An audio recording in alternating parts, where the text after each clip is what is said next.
Hello, everybody. Welcome into a Thursday edition of the Computer America Show. It's Thursday. It's the third Thursday of the month. That means it's our all Linux show with Larry Bushey, our correspondent, Linux correspondent, and you're going to bear witness of the passing of the baton as Larry hands over the Linux correspondent to our new Linux correspondent, Marcel Gagne, and that's all going to be happening at the beginning of the show. We might do a little bit talk about what's happening with Sony today. There was some interesting news, and we certainly want to report that. 1 minute until showtime. So sit back, relax, enjoy the show. We'll be starting in less than a minute.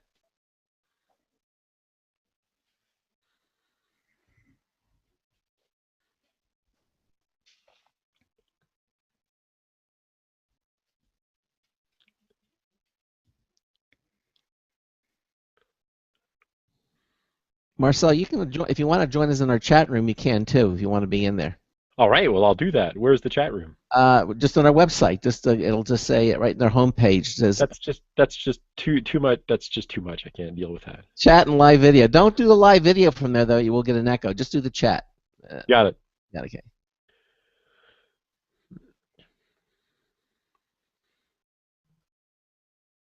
All right. Here we go.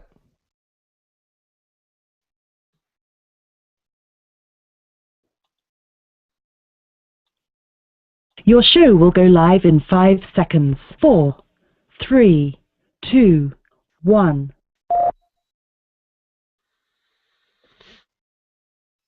Broadcasting live, it's America's longest-running national radio talk show on computers, Computer America, hosted by national columnist Craig Crossman. Look for Craig's weekly column in your favorite newspaper. This show is being beamed nationwide at ComputerAmerica.com. Keep it here for technology news, computer products, guest interviews, and your phone calls. You're listening to Computer America. Hello and welcome into the Computer America Show. It's the nation's longest-running, nationally syndicated radio talk show on computers. Computer America is heard around the world and coast to coast. And I'm your host, Craig Crossman.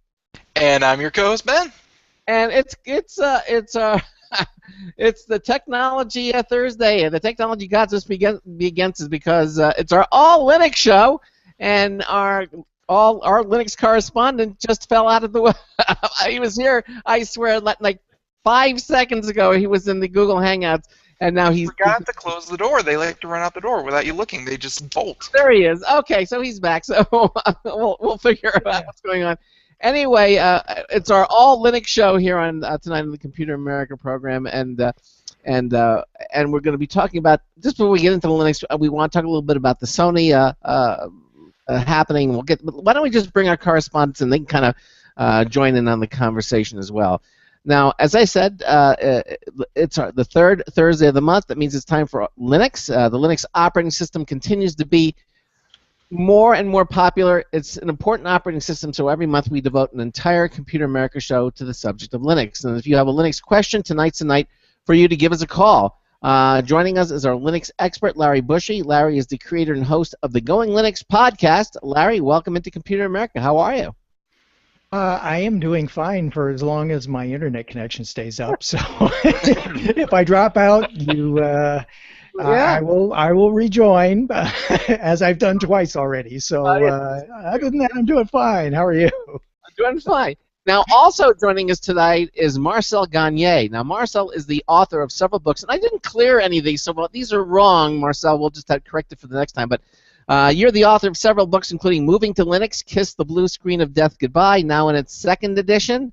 Other books include Moving to Ubuntu Linux, and his newest title is Moving to Free Software. He is also a Linux Journal monthly columnist. His column is titled Cooking with Linux. Although I'm going to clarify by saying I don't do the Cooking with Linux column for Linux Journal anymore. Okay, all right, but you did it for what 10 years? 10 years. 10 years. Wow. So in January, that's this next month, Marcel will become our official Computer America Linux correspondent, as this is Larry's last show with us. And you know, yeah, I know, but he's still going to be a friend of the show, and so. he's going to pass the. For as much as Craig uses the term or the phrase "pass the baton," I'm surprised Craig did not sit down and make a physical baton. Well, with printer paper. I can make a virtual one, and then he can hand it from one window to another. It's in the mail. Yes, Marcel, it's in the mail. So please, I have a question. Am I the only one? Am I the only one on this show who's going to drink? no, I hope not. Before the show is over, I might join. So please I welcome. mean, I've been on here for 7 years, and I could have been drinking the whole time. Oh man! Please welcome author and columnist and now Computer America correspondent Marcel Gagne to the show. Marcel, welcome into Computer America. How the heck are you? Oh, I'm the heck fine. I'm doing great. How the heck are you doing? I'm the heck fine too. So, and I want to point out that Marcel was our former, before Larry came on, it was for a while, you were our Linux correspondent. Like for 2.5 years or something. I was the original. That's right, and then you vanished, and we won't go into why, but but you're back. I went on a mud wrestling tour of the open countries. So in fact, I'm returning the baton to Marcel. Yes, you're returning the baton. Yes, exactly. And I want you to tell us a little about what it is, what your background is, Marcel, and all that. But before we do that, I just wanted to. There was a news flash that just came up about Sony Pictures, and Ben, I read it, and it's really hot news. According to the news report, is that Sony is canceling or pulling this movie that was supposed to be released in January? The Interview. Yeah, Seth Rogen, James Franco, The Interview.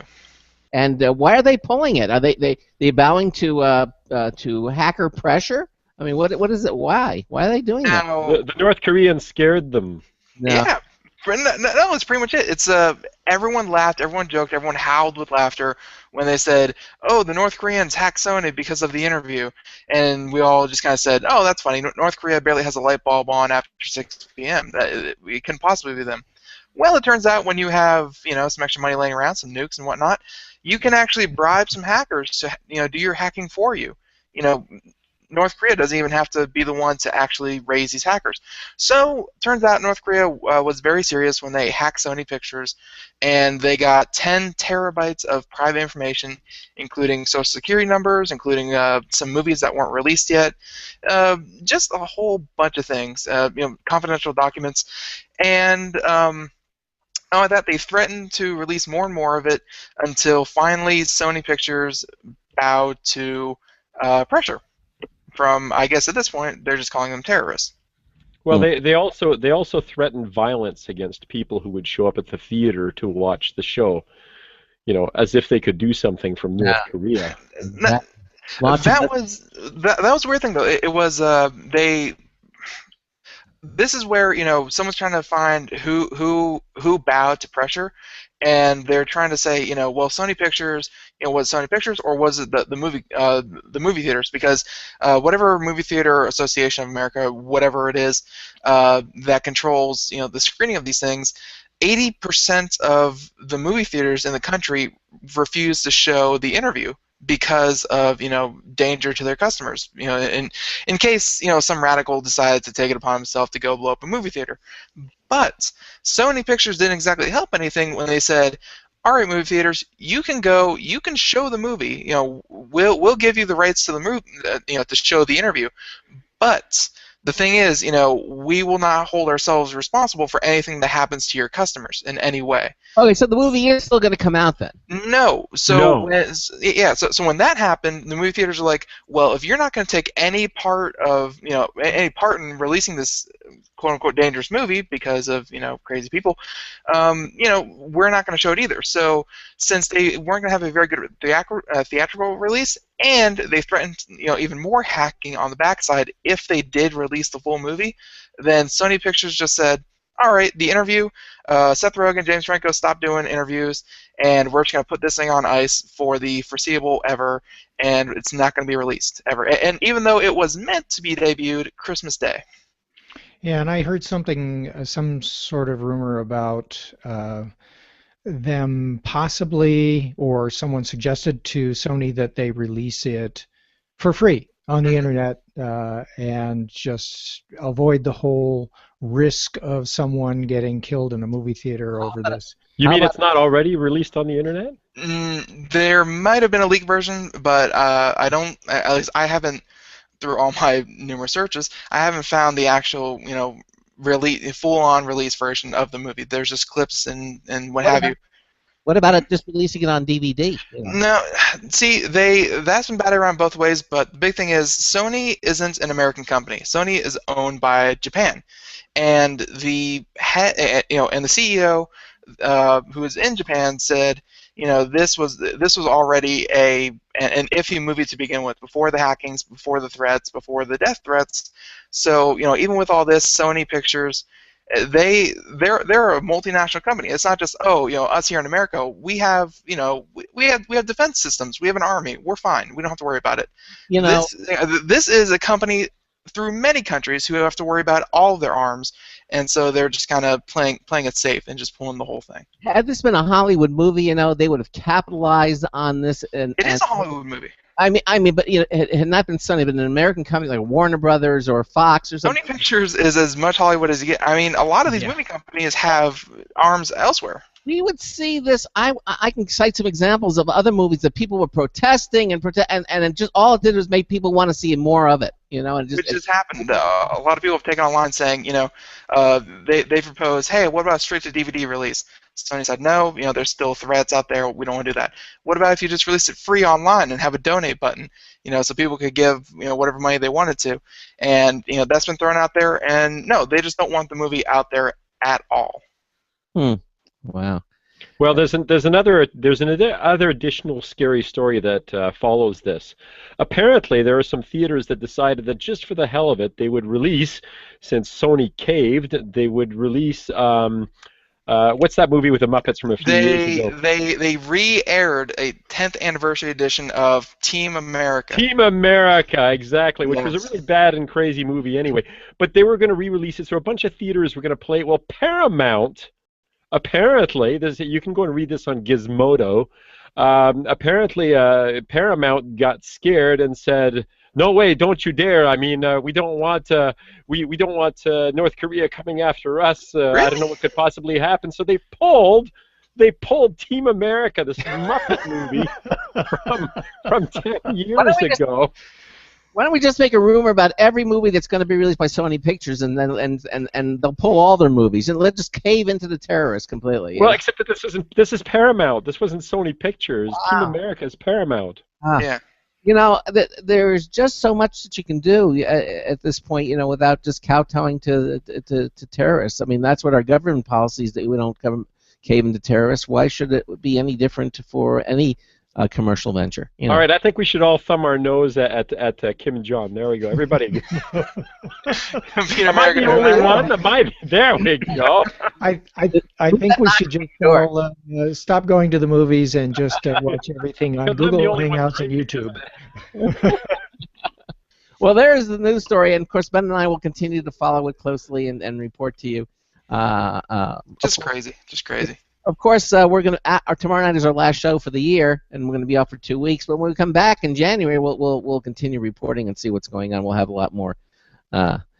Yes, a Star Fortress in the chat room points out that Paramount brought us the Star Trek movies, and we didn't hear from North Korea about those. All right, so let's get to it. We're going to talk about Linux, believe it or not, and as I said, now what we do is I always ask Larry to pick a topic for the evening, so we'll sort of start with that, and then if you call us or you have a question or a comment or suggestion, we'll pause what we're doing and certainly entertain your questions. The easiest way to do is pick up the phone and call us if you have a Linux question for any of our guests. It's 347-884-8881. That's 347-884-8881. I'll get you on and get you through. Email is live, L-I-V-E, at computeramerica.com. You can also join us in our live interactive chat room from our homepage at computeramerica.com. You'll see Interact with the Show. It says Chat and Live Video. There's a button right there. Just click that, and you'll see a kind of a split screen. On the left-hand side there it says Live IRC Chat Room. put in a nickname. That's the name you'll be known by when you go in there. Put in the capture code, click the connect button, and your browser will move you into the Computer America chat room. We also have some IRC clients. If you click on that, it'll just format the chat room to be more visually appealing in its own window. They're all there, and it just makes things a lot easier to do. Now, the other thing that the other way that you can reach us is via the By the website? via the website. Those are the ways you actually interact with us. So I think that's basically it. Now, what I wanted to point out is that you can follow along with what we're doing. If you go again back to our website and click on the show notes button, which is right there, it says interact with the show. It'll open up our blog, and you can see today's show, which is December the 18th, and you'll see both hours. It's all Linux show. We have a link to the Going Linux podcast, and also Marcel Gagne. We have a link there on his name. It's the cookingwithlinux.com. That's his website, and it talks about Marcel returning to us and everything, and the topic. And then you'll see two other links. One of them is show notes, and that is all the things that we're going to be talking about in the first hour. It'll open up a Google Docs document when you click that link, and then you can follow along with us. You'll see the topics, not only the topics, but if there are any website links, they're all there available for you to see and interact with. It just makes the show go more smoothly sometimes, where you can kind of follow along. And then in the second hour, we're going to be doing emails. These are emails that for the past month that Larry gets sent to him, and you can see the emails there, the people, through any links, all that is up there for you as well. So that's how you kind of interact with us here on Computer America. So that said, Larry, let's get started. The topic for the month is applications for Linux that I use every day, and they're not just for Linux. Right. Yeah. Yeah, so for the past few shows, we've been talking about a lot of cross-platform software, and I thought I would collect a whole bunch of it together here today. We can talk about it, and there's a lot of this software that we're going to be talking about today that is not just for Linux. It runs nicely on Linux, but it runs on Windows and OS X as well, and sometimes it even runs on Chrome OS, Android, and iOS, the other three Linux distributions, if you want to talk about that. Not that iOS is a Linux distribution, but Chrome OS and Android are distributions of Linux. You could stretch it a bit and say that they are, I suppose. Okay. And so I've got a list of over 20 that we can talk about, and I bet you use some of these as well. Yeah, exactly. The first one. Chrome. The first one, yeah. The Chrome web browser. Yeah, that's Ben's browser of choice. I still use Firefox. However, Chrome does one of the things that I love about Chrome that I didn't know that it did, and I now use it, is that, and Firefox does not do this. If you have several tabs open and one of the websites that you happen to open, let's say all at the same time, starts playing audio, and you don't know which one it is, Chrome will actually have a little indicator in the tab, a little speaker, showing you that web page is playing audio, so you can go and kill that page. Typically in the news, I open up 15, 16 different web pages all at the same time in different tabs, and it was a disaster when one would start playing automatically. I didn't know which one to kill, and I had to close the whole website out. So that's a nice feature of Chrome. And is that little red circle that's at the top there? No, which little red circle? No, that would be that's the indicator showing that Google Hangouts is live and not fancy. So in the when you're playing audio on a Chrome tab, at least on Chrome on Linux, the indicator is on the right-hand side next to the X, and it shows a little speaker icon. Yep. And so, so Chrome is definitely my browser of choice. When I was using Windows, I would use Internet Explorer for one thing, to download another browser. And I would always use another browser. And recently, I have...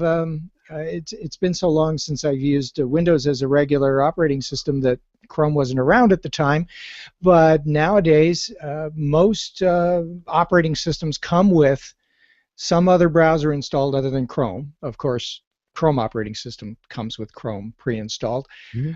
but Windows comes with Internet Explorer, OS X comes with Safari, many of the Linux distributions come with Firefox or another browser, and I use each of those to download Chrome because that's my favorite browser. And the reason I like it so much is because I do have a Chromebook, and that Chromebook is using the Chrome operating system. And one of the nice things about Chrome is that regardless of the operating system you're using it on, you have many, if not all, of the same extensions, all of the same. You can have it retain your passwords. You can do an awful lot of things with Chrome and inside of the Chrome browser, including running Chrome applications. Mm-hmm. And they just work across whatever operating system you're using. For the most part, there are a few that don't, but most of them will work cross-platform. So that's why I use Chrome. That's also actually one of the cool things when you use it on different operating systems. Whether you've got a mobile tablet where you've got an Android tablet where you're using the Chrome browser. Hell, I've even got Chrome sitting on my BlackBerry Z10 over here, so that I have all these things from one device to another, and you don't have to worry about whether your passwords are you don't have to worry about remembering your passwords. You don't have to worry about what bookmarks you've got in different places and so forth. It's almost like an ebook reader. That remembers your place. You pick up an ebook reader, and then you pick up you pick up your Kobo tablet. Yeah. You read a book on one, you pick up a different tablet, and it just picks up where you left off. Well, it sort of works the same way with the Chrome browser. It's awesome that way. Well, Ben kind of turned me on to Chrome because I still use Firefox, but the Chrome is really. The thing is, I can't get my bookmarks, all my bookmarks as they are in Firefox, over to Chrome, and it doesn't display anything. Correct. Yeah. Except the Google overlords. That's right. Let them know what you're doing. They do no evil, remember? that is their motto. But yeah, Craig, if Craig is any indication of the population at large, I mean, your issue with the Chrome browser as it not being exactly like the Firefox is, I don't know. Folks, don't be afraid to change, even if it's slightly different. I think the bookmarking system in Chrome isn't that bad. I mean, I don't know what your holdup is. It's not bad, but I like my bookmarks to be in an order on the left-hand side, so I can just click on them and go. And I can't get Chrome to do that. I can't get Opera to do that. I can't get. I know in Google Chrome you can set folders, so you can have like clusters of bookmarks. Like what? Yeah. Doesn't work. That's the kind of attitude that prevents people from adopting Linux. You know that. You know what though? I mean, I find that I use multiple browsers. I'll sometimes have like 3 different types of browsers open, and the reason I do that is because let's say that I'm logged into Google Plus. On my Chrome browser. Well, if I want to be logged into Google Plus under a different account, I can't do that on the same Chrome browser. So if I'm logged in with multiple IDs, and if you do work, as a computer company for other customers and so forth, sometimes you have to be able to do that. So heck, I mean, I will run Firefox and Conqueror and Chrome, and I'll have multiple instances logged into the same sites under different IDs. I do it simply because I can't use one browser with multiple tabs logged into different IDs on the same site. So for that reason alone, it's worth having multiple browsers. Let me share my screen. I'm going to share the Chrome No, browser don't here. do it. I'm going to, yeah, I know. Let's see. Google Computer America show notes. Let's show that one. Okay. Now, we have the screen share ability, which is what Larry is now doing, and now we're actually seeing. Oh, fancy. Yeah, fancy. So we can actually show you what's on Larry's screen. And Marcel, you need to. I don't know if you know how to do this. Corner here. Yeah, this no, is I can see it. Okay. Yeah. No, but when you want to do this, when Larry in January, you want to show something on your screen, you can do exactly what Larry is doing with the screen share. Yeah, but what if I don't want you to see what's on my screen? Well, don't do it. You don't share it. Sorry. So, Marcel, you can have multiple accounts logged in at the same time on multiple Chrome browsers. So if I click this little icon here, which you may or may not have, probably don't, I have these 3 accounts. And if I click this, it'll open another window, which of course you won't be able to see because I'm just sharing the one window. But that window will be another Chrome browser with this account open. And the way you get to that is, I think you can go to, see here it says signed in as goinglinux@gmail.com. I think if you go here to someplace, maybe it's in down here under people, you can log in as additional, you can add additional accounts. So if you do have multiple accounts, they have to be, I think they have to be Gmail accounts, but if you have multiple Gmail accounts, I know because each of these is, you can then set this up and you can give it a little icon if you wish, so that you can use that as a switcher between them. Now, what I have noticed is that on Linux, this little icon appears on the left-hand side, and on OS X, which I use for work, it appears on the right-hand side of the Chrome browser. So I don't know why they did that. They just did. They just did, just to make it look a little fascinating. All right, I'll have to try that. Not right now, but I'll have to try it later. Yeah. All right. Exactly. And by the way, that's why we always suggest to our listeners that you can listen to the show, but if you want, you can also watch the show, because so many times we will demonstrate things on the Google Hangouts. What was the other one that was really good? We had a 3D printer. Oh yeah, 3D printer. Yeah, and we were actually demonstration. Yeah, we're doing a live demonstration so you can see the things that was printing out. It's just very, very cool. It's just another aspect that we do.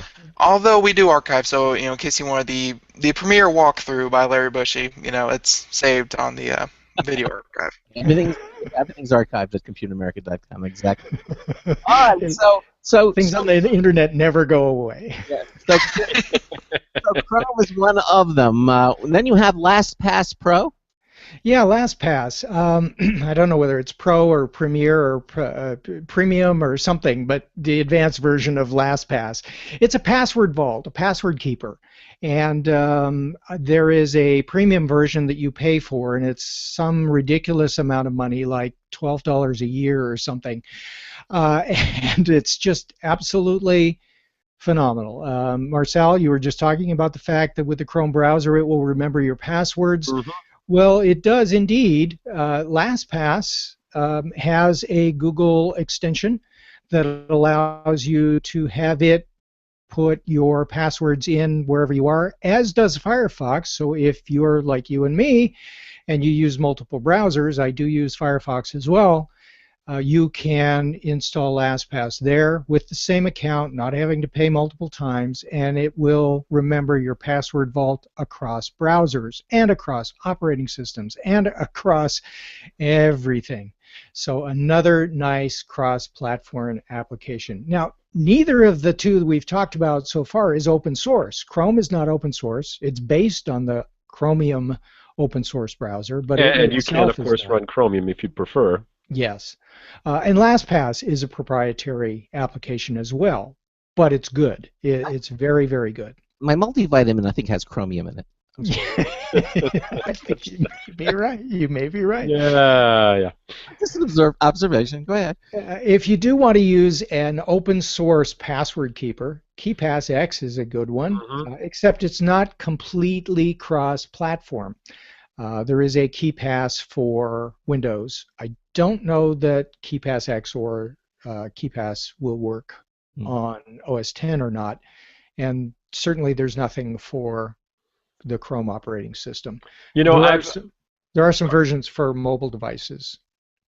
For mobile devices, I tend to use NPass, which actually is cross-platform. Unfortunately, it doesn't run under Linux. However, I find that for a password keeper, sort of cross-platform. It's sort of cross-platform, but as strange as it sounds, I tend to think, I know it's terrible, but I tend to think of Android as Linux, because it really is. It is the Linux kernel that is operating under Android, and in fact, when you look at it that way, Linux is literally the single most popular and pervasive operating system on the entire planet. It dwarfs Windows and Macintosh, and most people don't know that. Linux is absolutely everywhere. It is so everywhere you don't even know that it's everywhere. It's in your house. All the people out there who might still be running Windows don't even know that they use Linux every day, every single day of their connected lives. So I don't feel bad about the idea that, you know, I've got my Android tablet here that happens to store my Linux passwords, you know, and so forth on it. So, you know, Android is Linux, so, you know. Hold up a little Embrace and extend, baby. Embrace and extend. Let me see that password. Flip it around now, okay? This is my first glass of wine. I just want to point that out. Night is young. Okay, so the next thing, of course, is Gmail.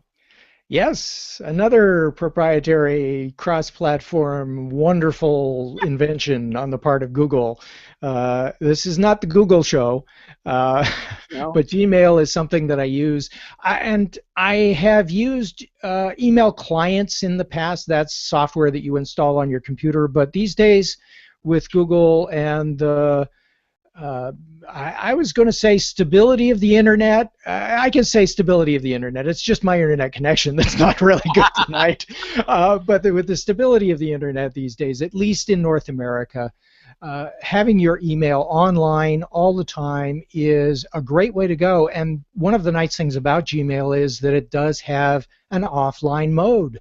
And so you can, especially within the Chrome browser, you can enable Gmail so that you can use it offline. That's great. You can create your messages, you can send your messages or look to send them and queue them up to be sent so that the next time you're online they actually do get sent. All right, listen, we're at the bottom of the hour. Boy, the time is flying by here, and we're just getting started. You're listening to the Computer America Show on the Blog Talk Radio Network, on the Boost Radio Network, on the IRN Radio Network. It's our all-Linux show. Larry Bushey, our Computer America correspondent, and Marcel Gagne, our upcoming Linux correspondent, are all here tonight. 347-884-8881. I'll get you on and get you through. We're going to break for some messages. A news tip bulletin review. That's coming up as well. Stay tuned for more Computer America. Hey everyone, have you heard about the No hair removal device that's sweeping the globe? If you want to go weeks without shaving and get smooth, professional quality results, here's our favorite host, Cheryl, for No hair removal. Thanks. Hey gals, I love talking about my No. It's this cute little hair removal system that you can take with you and use almost anywhere at home or on the road. No more expensive in-office treatments, painful waxing, and no more wasting your valuable time. Got unwanted facial hair? No has patented thermocon technology that works on all hair and skin colors, so it's perfect for using on all body parts. And now you can take advantage of this incredible risk-free trial. Get the No, the facial kit, a travel case, and a $100 discount shopping card, and you don't risk a penny to try it. Try the incredible No hair completely risk-free. Call 1-800-953-5415. That's 800-953-5415. 800-953-5415. Hi, this is Craig Crossman, host of the Computer America Show. You have important meetings to schedule. Your company's getting ready for its IPO, and you're in charge of the PTA fundraiser this month. So how do you coordinate everyone to be available at the same time? Are you still using emails, phone calls, even text messages to schedule meetings with a group of people? How's that working out for you? Not so great, huh? It's a fact that every day, millions of people suffer from scheduling headaches. Well, with Doodle, scheduling meetings with a group of people is quick and easy. With Doodle, you can easily propose available times to each member. Each one checks off the times that they're available, and then you simply pick the time that works best for the group, all in an easy-to-read display that integrates with your existing calendar. Nothing could be more simple. Give Doodle a try for free, and like millions of Doodle users, you'll truly see how easy it is to find the perfect date and time for all your meetings. That's www.doodle.com.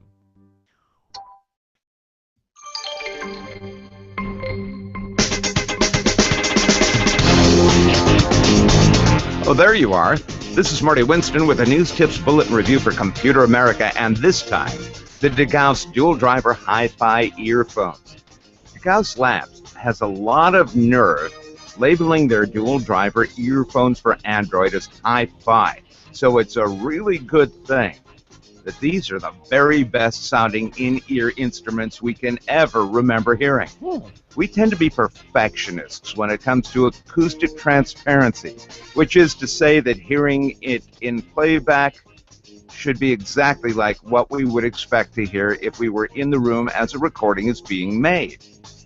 Others of the in-ear ilk we've thought better than most tended to do their best work at mid-range tones and up, as we and acoustic physics might expect from a transducer small enough to fit in an ear. But some louse at the Gauss is confusing the heck out of us with the kind of performance that reproduces the leftmost keys on the piano, the sounds of the bass, and the thump of the bass drum as if we were listening to room-size monitoring gear. Bottom line, the DeGauss dual driver Wi-Fi earphones for Android make fidelity come true to an extent no alternative we've ever heard can do. Bravo! This is Marty Winston with the News Tips Bulletin Review for Computer America. And welcome back to the Computer America Show. It's 33 minutes past the hour. It's our All Linux show tonight, and Larry Bushey, and not only that, but Marcel Gagne, who I hear Craig had trouble with the last name last time. Oh, you have to bring that up. I do, because it's hilarious to me every time. Every time I hear it. Every time I think about it, I laugh. So yeah. So I'm not gonna say exactly what you said, but yeah, it was hilarious. That was years ago. How would you? I don't care. It was hilarious. So, welcome back to the Computer America Show, and we're going over the topics that Larry brought us for tonight, and some of the applications. And you were just about to, or you were just getting into Gmail, which I think even though it was like a closed beta thing, I think pretty much everyone has it now. Yeah. Yeah, I think it's probably the most popular, at least within North America, email out there. There are still people hanging on to Yahoo and Roadrunner and all kinds of other things. I don't know whether there's anybody out there on AOL, but I'm sure there is someone out there. But Gmail I've been seeing it really is. Bell South emails lately. Bell South, yes, okay. Yeah, I do miss the CDs though, the AOL CDs. The coasters. Exactly. But anyway, so enough on Gmail. I think the online email and online in general applications in the cloud are taking over, and I think that was the topic for last month's Computer America Linux session was the cloud, and with those people that have to use some sort of Microsoft branded product because of work, even those guys are getting in the cloud with Office 365. But oh no, we've lost them.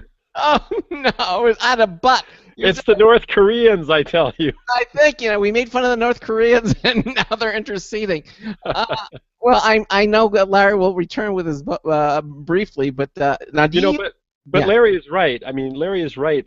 So much of what people do nowadays is inside a browser, anyhow. That's very true. And I am guilty of still using things like Outlook and what have you, and then if I'm away from my computer and I need to check my email, well, unless I have it's up and running on my computer and I can access it remotely, I can't read my email. All that's changed now with my iPhone. I can, but if everything is on Gmail, I can go to any computer anywhere and read my email. It doesn't matter. Just log in and that's it. Oh, and there's Larry again. Oh, I am so glad I have the Google Hangouts link right there on my desktop for just such an occasion. Keep it there. Yes, it's right there in my shortcuts. But now I've got two Larrys on my screen. Yeah, but the old Larry will drop off automatically in a few moments. Oh, okay. Yeah. That sounds so bad.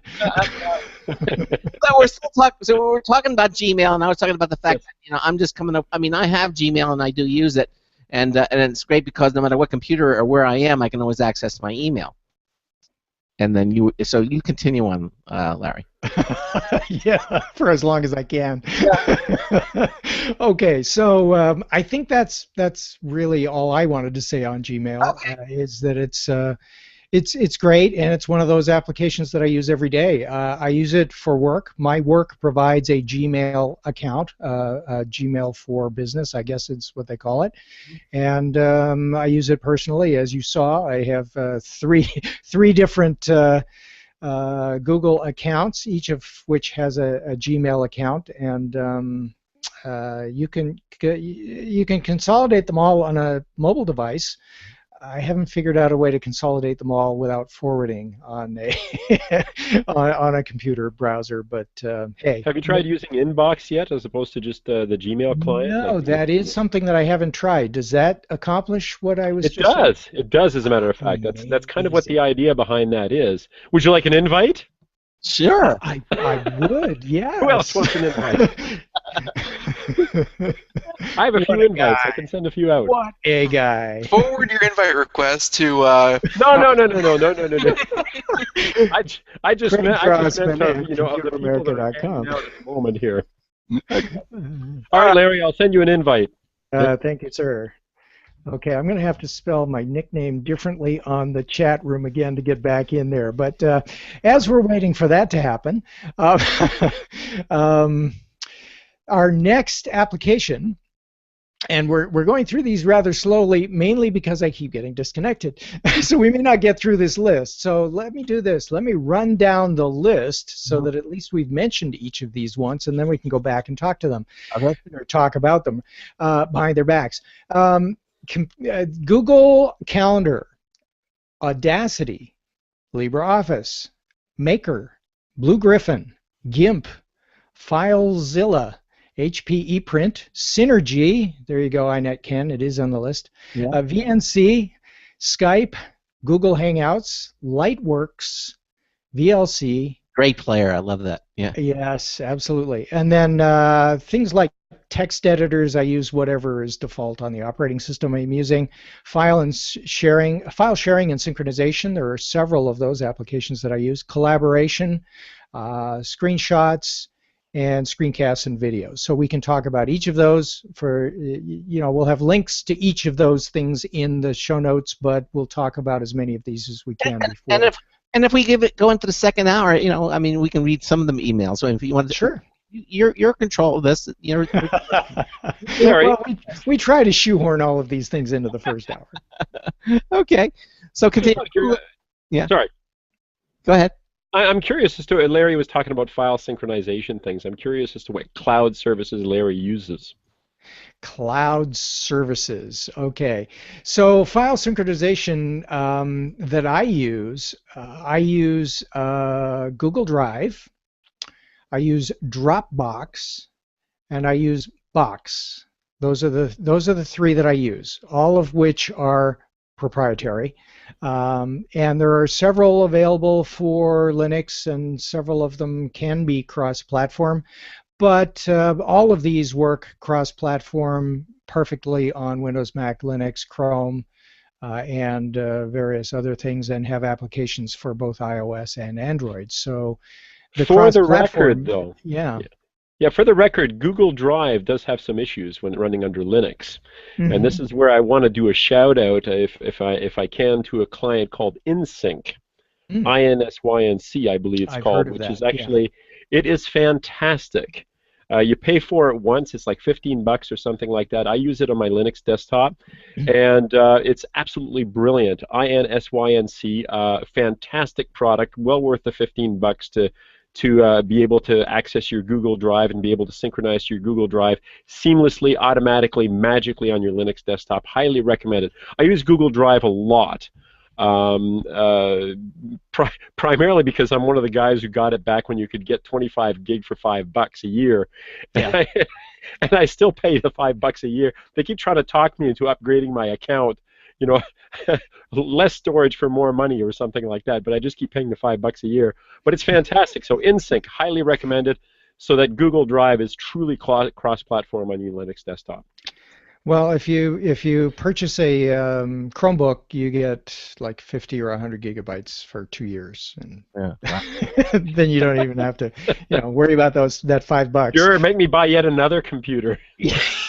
Just to save $5 a year. I mean, come on. And you see the computer Larry just bought. What's the one that it comes with Linux on it? It's from System 76? It's from System 76. It's the Galago Pro. Yeah, really nice. Yeah, very nice, very nice. So I'm sure the folks at System 76 don't mind the plug. But getting back through our list here, Google Calendar goes along with all the other Google stuff we've been talking about here tonight. It's something that works in the cloud. It works on mobile devices. It works on my company-issued iPhone and on OS 10, and it keeps me synchronized. It gives me reminders and everything that you would expect a calendar to do. It just works, and I like it a lot, and it's one of those things that I use every day, as you can imagine. Audacity for podcasting. This is the audio recording and editing software that is it's worth every penny you pay for it. It's free. And it works extremely well. It's worth more than the money you pay for it. So much that if you want to donate to the cause, you can certainly do that. It is a fantastic program. If you use it for recording, you should donate to the project or provide them at least some feedback. I don't think there are very many people that are working on that project, but they have done a fantastic job. They really know what they're doing in terms of sound processing, or processing, as you would say, Marcel. And as I used to say when I was in Canada, but they really do a fantastic job, and I couldn't, I almost said I couldn't do the podcast without it. I could. There are other audio editing software programs out there, but none hold a candle to the simplicity, the ease of use, and the professional quality that's behind Audacity. Yeah, Audacity is a superb product. I agree. Hey, you can get the Audacity book by my friend Carla Schrader. Mm-hmm. So there you go. If you want to learn all the ins and outs of it, really get to be an Audacity master, check it out. Yeah. Hey, listen, we got a caller who has he just fell off the phone. Oh. Just was there. He was all queued up. My flaky internet connection is infectious here. He'll be back. Well, while we're waiting for the caller to come back, since we're talking about book plugs, my next software pick is LibreOffice, and I think one of us on this Google Hangout may have authored a book about LibreOffice. Is that right? I've covered, well, if you're talking about me, I've actually covered LibreOffice in 1, 2, 3, 4 books at least. I have to admit, in the first book, I actually talked about StarOffice as opposed to LibreOffice. And if you want, you can go on to Kobo or Amazon and just look up Marcel Gagne. And I have a free ebook that you can download, which is an introduction to LibreOffice Writer. When I have some time to kill, maybe over the Christmas holidays or something like that, I plan on doing an ebook, an introductory ebook of the Calc and Impress, as well as the base products as well for LibreOffice. But like I said, if you want, you can go and download free of charge it's actually available on my website as well. So yes. There you go. And by the way, now LibreOffice came out right after OpenOffice, right? Or it replaces OpenOffice. That's correct. Okay. Yes, and we should probably, for our new listeners and viewers, describe what LibreOffice is. It's an office suite. It has a word processor, it has a spreadsheet, it has a presentation application, it has mathematics application, it has a database application, and many, many other things, drawing and plugins and all kinds of things. It is a professional office suite for doing office type work, and it works phenomenally. It's capable of opening and saving to that other Office format that Oh, go ahead. You can say it. Microsoft Office. Yeah, so it's a very versatile Office suite, and it works very well, and I use it every day. I usually Writer and Impress. I do a lot of presentations, and as a result, I'm always in Impress, and once in a while I create manuals for documentation for applications. Most recently, I have created a user's guide for the Sonar GNU Linux project, and it's available on their website. And I used LibreOffice Writer to create that and export it into PDF format and make it available on their site. And our caller's back. He's in Costa Rica. Computer America, Craig Crossman. Hey, Charles. Craig Crossman, what's going on? Charles Tyndall on vacation in Costa Rica. Yes, he is. How you doing, buddy?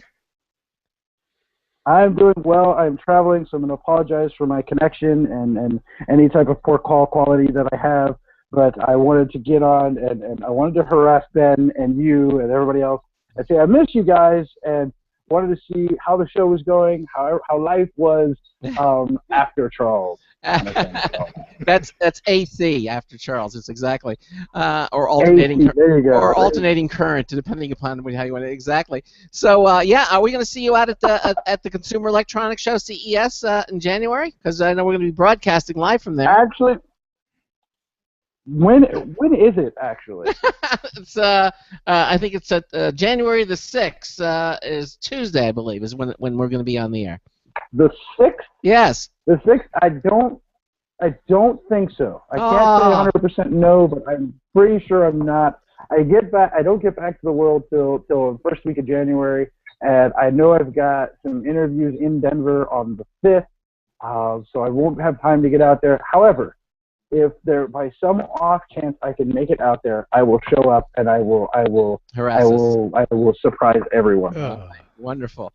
All right. Well, listen, thanks so much for checking in and in Costa Rica. What time is it now where you are? It is currently 9:49 where I am. It's basically the same time zone that I left. Okay. It's Colorado. Okay. We'll say hello to Marcel Gagne. He's going to be our new Linux expert correspondent starting in January. And I don't know if Hi, Marcel. Hola, buenos dias or buenas noches. Buenas noches. Yes. Charles was one of our former co-hosts. He's a certified ethical hacker and appears here, as you see, from time to time on the show. And just can't keep away from Computer America. What can I say? I actually know what that is, a certified ethical hacker. Yeah. He knows what you do, too, Charles. All right, my friend. Well, good. Everybody should know what Charles does. Yes, everybody should. Yeah. Well, you should stop in more often and say hi. And we're having a fun show. It's our all-night show. I might do that. Okay. Well, we absolutely do it. Okay. All right, Charles. Well, listen. Thanks so much for calling in, and we'll hopefully we'll see you out at CES. Okay. It's possible. I am watching you. So remember. I remember that. All right. Take care. Bye-bye. Bye, guys. Bye. Bye. Bye. All right, there he goes, Charles Tyndall, and so you do know what a certified ethical hacker is. That's good, Marcel. Good. Yeah. Well, actually, one of my very good friends up here in Ontario, who doesn't live lives about an hour away from me here, who I work with on a fairly regular basis, is actually a certified ethical hacker. So there you go. All right. Well, maybe Charles knows him. Who knows? It's a small community. Anyway, believe it or not, it's our all Linux show, and we still have lots to cover. I know, Larry, you just finished. We were talking about LibreOffice, which was the last one, and you use Writer and Impress. And so the next, I think you're going to move on to the next one, which is Maker. Yeah, sure. Maker is a web authoring tool, a website authoring tool, and it's the one that I use for the Going Linux podcast website, and which of course is at goinglinux.com. Got to get the plug-in.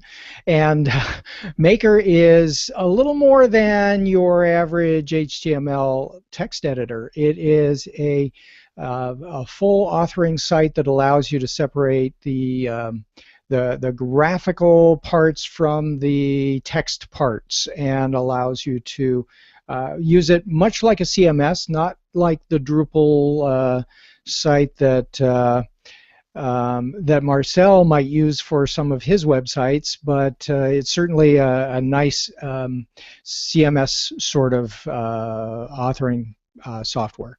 And the next one on the list is Blue Griffin, and this is a simple HTML text editor. It's got a little preview link to open your browser so you can see the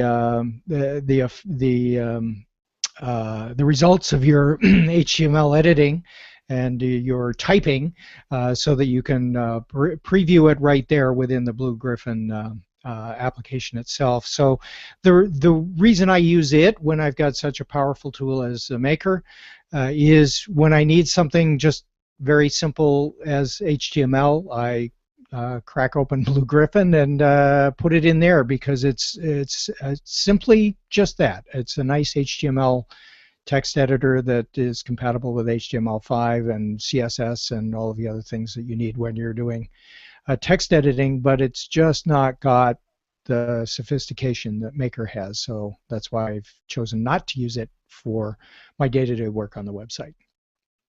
Okay, and then continue down the list. Let's go. What's a GIMP? GIMP is graphics manipulation. Very nice.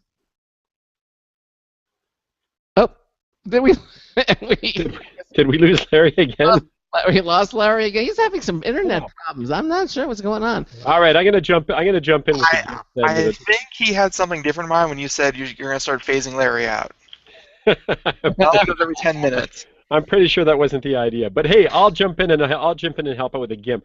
Sure. GIMP, the GNU Image Manipulation Program, is actually what it stands for.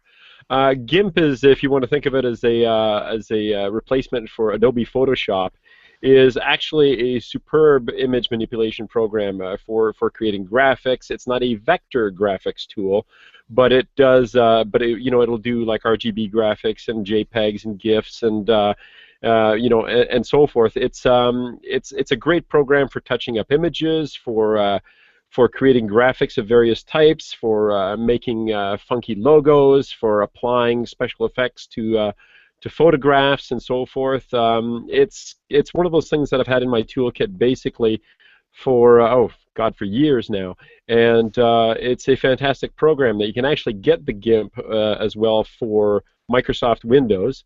And obviously for Linux as well. I don't actually know if it's cross-platform enough to go on Mac OS. I have to admit, Mac OS is not really much on my radar these days. Yeah. Larry, are you back? Yes, I am back, and sorry about that one more time. I'm so glad that we have Marcel here. You see, because when I know. As my internet connection is falling apart, we can pass the bins. So to answer your question about the cross-platform. Oh wow, it is falling bad. I think we lost them. Yeah. No, this is terrible. This is awful. It is. I mean, he's having some because you can see Hangouts is working fine for us. It must be something local on his end that he's having some difficulty with. Mm-hmm. He talked about GIMP and the graphics manipulation. It's sort of like Photoshop, but for Linux, right? Yes, that's exactly what it is. It's like Photoshop for Linux. In fact, it does many of the same things that it would for Linux. It is, like I said, it's a superb program. It's worth the download. And of course, like a lot of these things that runs under Linux, it actually is a free program. So it is well worth it to check it out. If you're going to do vector graphics, there are other programs that do a little bit better. And in fact, the one that I would go looking for if you're going to do vector graphics is something called Inkscape, INKSCAPE. And again, these are like professional quality, editing, and image manipulation tools. He makes the joke about, it's worth every penny that you pay for it. Hell, it would be worth paying for these things if you actually needed to pay for them.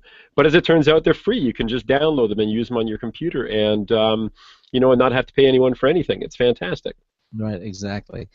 I'm thinking that I have a bandwidth issue, so I'm going to leave the camera off. That was going to be my next suggestion to you. Yeah, leave the camera off. We'll see. Yeah. tucks there. Okay, go ahead. So continue. We finished. Marcel nicely rounded out the GIMP and telling us about that. And it's like Photoshop for Right. on Linux. I also mentioned Inkscape for vector graphics. Yeah, Inkscape is another one. I don't use it every day, so it's not on the list, but it is something that I have used, and it is, if you're doing vector graphics, if you're a professional artist and you use one of those tablets with the pen and you're drawing on your computer screen, not literally, but maybe even literally with touch screens these days, that's an excellent program for using for that. Okay, so continue on. FileZilla. FileZilla. FileZilla is simply a program that I use to get files from my computer to my website. And although the Maker program does that for the web pages themselves, there are sometimes when I want to upload a file that is not on a web page, and I use FileZilla to do that. I use it for uploading by FTP protocol to other servers as well, and it's a nice little program for doing that, and it's available cross-platform as well. Very cool. HP ePrint. It's printing in the cloud. HP, much like Apple, has a cloud-based printing application that allows you to connect to its printers wirelessly from mobile devices as well as from your computer, and it works almost flawlessly. I can say the same thing for Apple's product. It works almost flawlessly. Every once in a while, something goes haywire, as it is wont to do with software of any kind. But for the most part, the ePrint software from HP is very good, and I like their technology. I have a Wi-Fi enabled printer from HP, and I use it across all of my computers, including my Chromebook. So it works nicely there as well. Have you had any experience with other companies? I know HP is wonderful. I have an HP printer here too, but I also have the Epson printers too. I have the HP 820 XP, small in one, and I use their ePrint product, and it works really, really well. Oh my goodness, we're at the top of the hour. Okay, listen, we're going to just break for a few moments, and then hopefully Larry will still be connected. Cross my fingers. I miss seeing his face, though. It's. Yeah, well, you're looking at the penguin. This is the Computer America Show on the Blog Talk Radio Network, on the Boost Radio Network, on the IRN Radio Network. We're going to be right back in just a moment. This is Computer America. Broadcasting live, it's the only national radio talk show on computers to air every weeknight. Computer America, hosted by national columnist Craig Crossman. The first hour's behind us, but there's still more of tech news, tech talk, and your phone calls. We're being beamed nationwide at ComputerAmerica.com. You got computer problems? Bring them on. You're listening to Computer America. Computers run the world, and we run computers.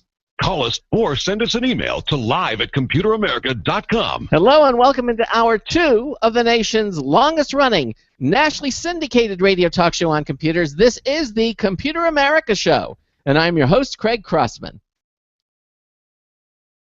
And I'm your co-host, Ben, who lost his mute switch. He's on the ball tonight. Yeah, exactly. And he can't blame his internet connection for that one. It was definitely a processor problem. Yeah. Not a computer's mine. Sure it was. And Larry Bushey, our Linux correspondent, continues on with us.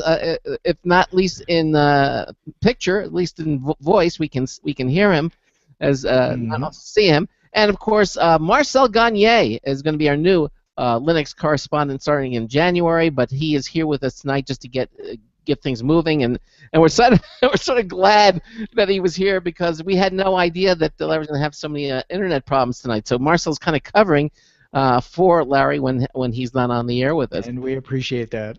Absolutely. So I'll tell you what, we have a few. We're going to go into emails, but why don't we finish the list up? We're almost there. We finished HP ePrint. Let's talk about Synergy. Let's finish these up. Right. Okay. Well, Synergy we've talked about in the past. It's my favorite software application of all time. It allows me to use my keyboard and mouse across multiple computers without a switch. It uses Internet Protocol to connect multiple computers on the same network.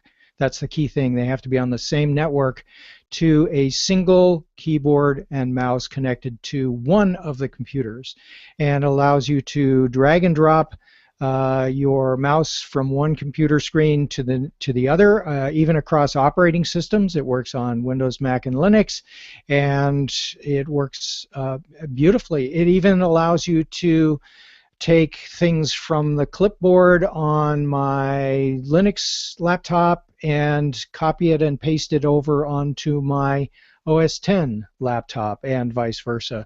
And same thing with Windows. And I like it a lot. It's an excellent program. Have you used that, Marcel? I have not, actually. I'm Googling it right now because I've never actually used it. There's a link in the show notes right underneath where the list is, and it'll take you right there. It is available. It used to be available for free. I think they require you to purchase it now, and I've forked over my money for it after using it for free for a long time, but I have to admit that I donated to them even before it was chargeable. So synergy-project.org. I'm actually on the site right now, taking a look at it. So excellent. Yeah, there are a lot of companies out there use the word synergy in their name. So searching for synergy alone just doesn't cut it. Synergy-project, people. Yes. Hey, and by the way, Larry, I understand. Larry, I mean Marcel. I'm getting confused. Marcel, I understand. You have a Christmas message for us that you want. I have a Christmas message, okay? And believe it or not, it's a Linux Christmas message. In the past, I've said things like, "Hey, a great Christmas gift is to burn a Linux CD and put it in your people's, in your friends and family stockings." But believe it or not, this actually doesn't have anything to do with that.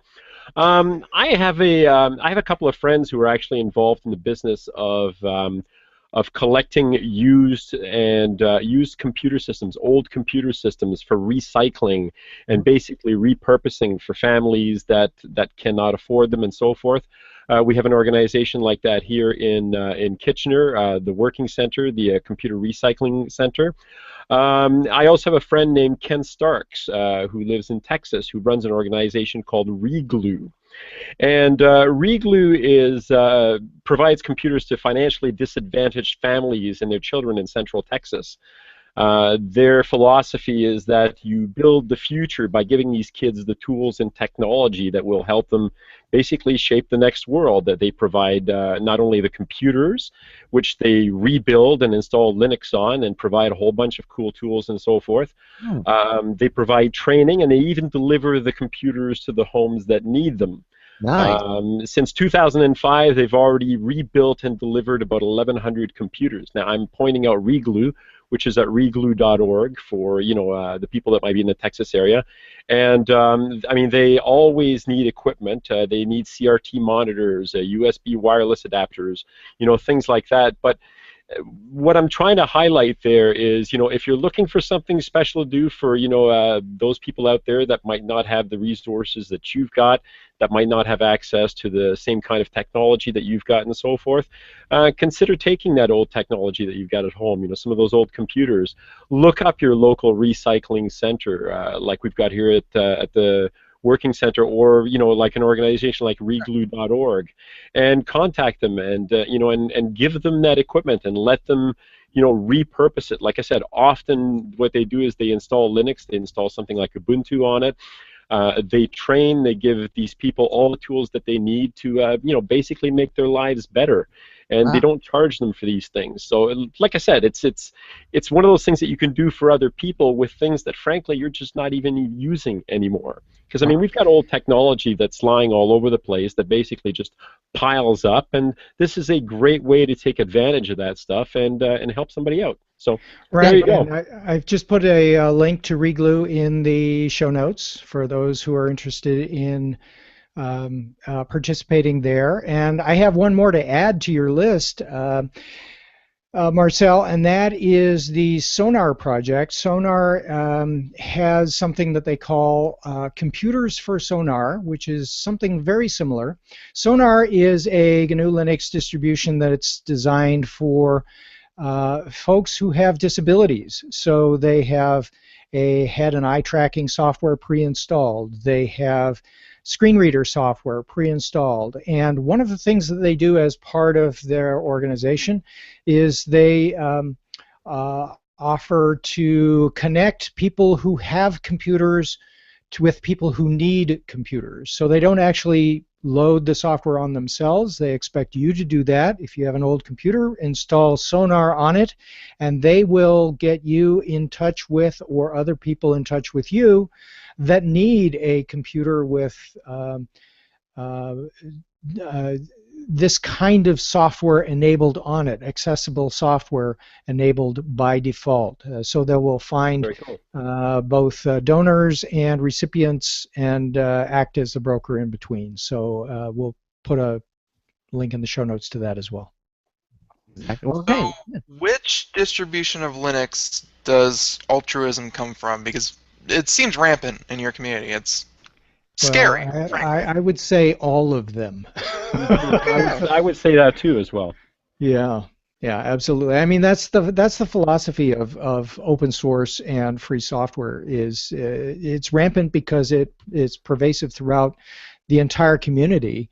That the operating system itself is developed by people who give of their time to develop the software that they love to use, and for the most part.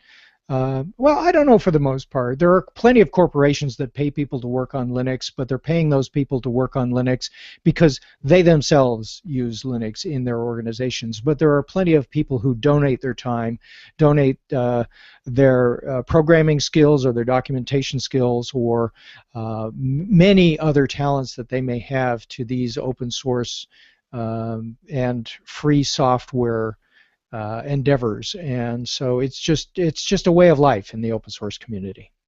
And it does, I mean, to be perfectly honest, it does make the world a better place, and it advances technology at a rate that it might not be able to otherwise. I mean, if you were to sit there and design a word processing program from scratch, this is an example I've used, many times. It would take you years, and it would take you millions of dollars and so forth. But if you were to take 1 million people, who are willing to spend $10 of their time to, and I'm overgeneralizing here, obviously, but who were willing to spend $10 of their time to put into a project like that, you could generate something amazing, something incredible. That is open source, that is shared knowledge, that is shared information. And if you think about it, I mean, tonight I said that Linux was the most pervasive operating system on the planet. It is. There isn't a single person listening to this broadcast right now that's working with us that is not using Linux. If you've logged on and used Google to do a search somewhere, you're using Linux. If you are using the postal service to send a package, you are using Linux. Yep. If you are using Amazon.com to purchase something, you are using Linux. If you've got a television, a smart television with a set-top box, you're using Linux. If you've gone to the theater and watched a blockbuster, like we were talking about movies at the beginning or something like that, Guardians of the Galaxy, the powerhouse Linux, the powerhouse supercomputers that do those special effects are all running Linux.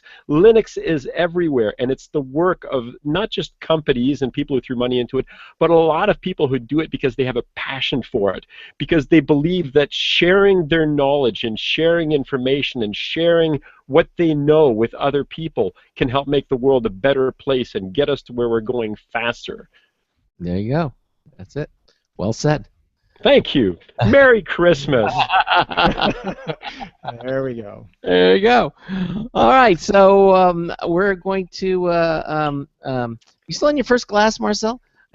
Believe me. I mean, I've been sitting here the whole time, so I am nursing this baby. Yeah, all right. Indeed. Let's see if we can finish it up. I know. So we finished Synergy. Okay. VNC? Yeah. Yeah, VNC is a program that allows you to connect from one computer to another and allows you to control another computer, possibly, or just to see what's going on the screen. There are plenty of technologies out there for doing that. VNC is one of the oldest, I think, that's out there to do that, and I still use it. On the Linux machines that I have, I use a program called Remina. Remina, that allows me to use VNC as a protocol for connecting from one computer to another across my network. And it's such a long stretch from one side of my office to the other that I have to use this to control computers. Skype, another proprietary program from the computer company that's up in Redmond, or at least the software company that shall remain nameless. Of course, we're talking about Microsoft. Those folks run Skype these days, and it's an excellent program for doing audio and video and text messaging, if you so choose. Google Hangouts, we're using it right now. Well, intermittently. It allows us to do screencasts. I use Google Hangouts for this show as well as other communications. And Lightworks, it's a video editing program, cross-platform, proprietary, very professional. It's head and shoulders above any of the other video editing software programs out there for Linux. But it also works cross-platform. It works on OS X and Windows as well. I like it a lot. It's the first video editing program that I have felt that I could stick with, so that's saying a lot. VLC, we talked about that as well. It's an audio player that and a video player that plays everything. I use it when I have a file and I cannot play it on anything I have. I just call it VLC and it plays it. Yep. Exactly. It's the Swiss Army knife of multimedia. There you go. Yeah. Okay, and those are the named things that I have links to in the show notes. The rest of these I really don't have show notes links for. As I said earlier, a text editor, I use whatever is default on the operating system that it comes on.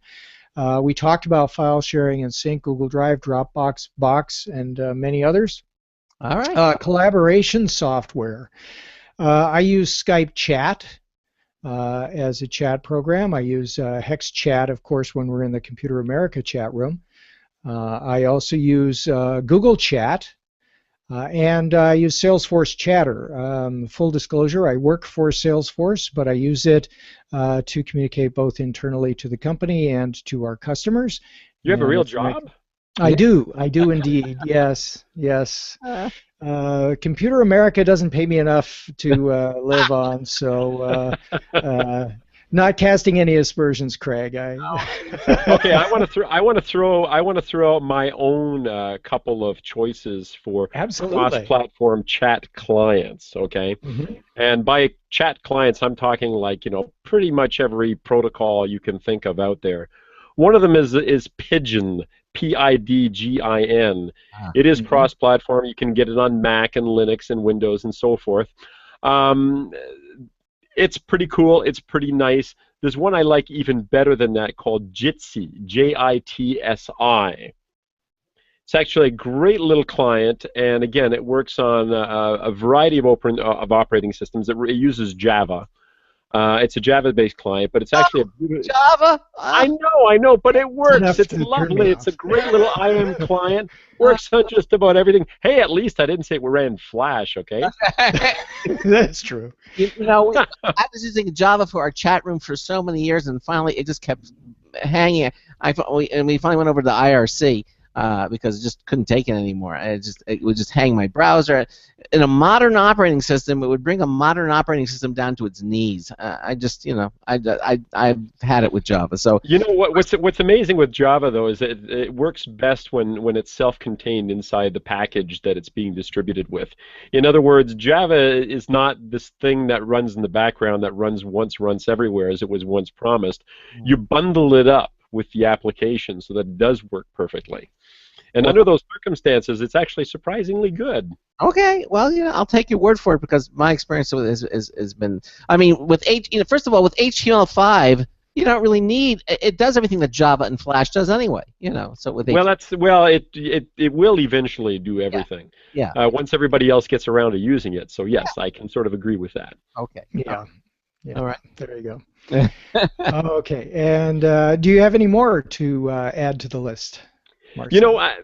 I actually listened to your last show, which was the one, the operating system doesn't matter anymore.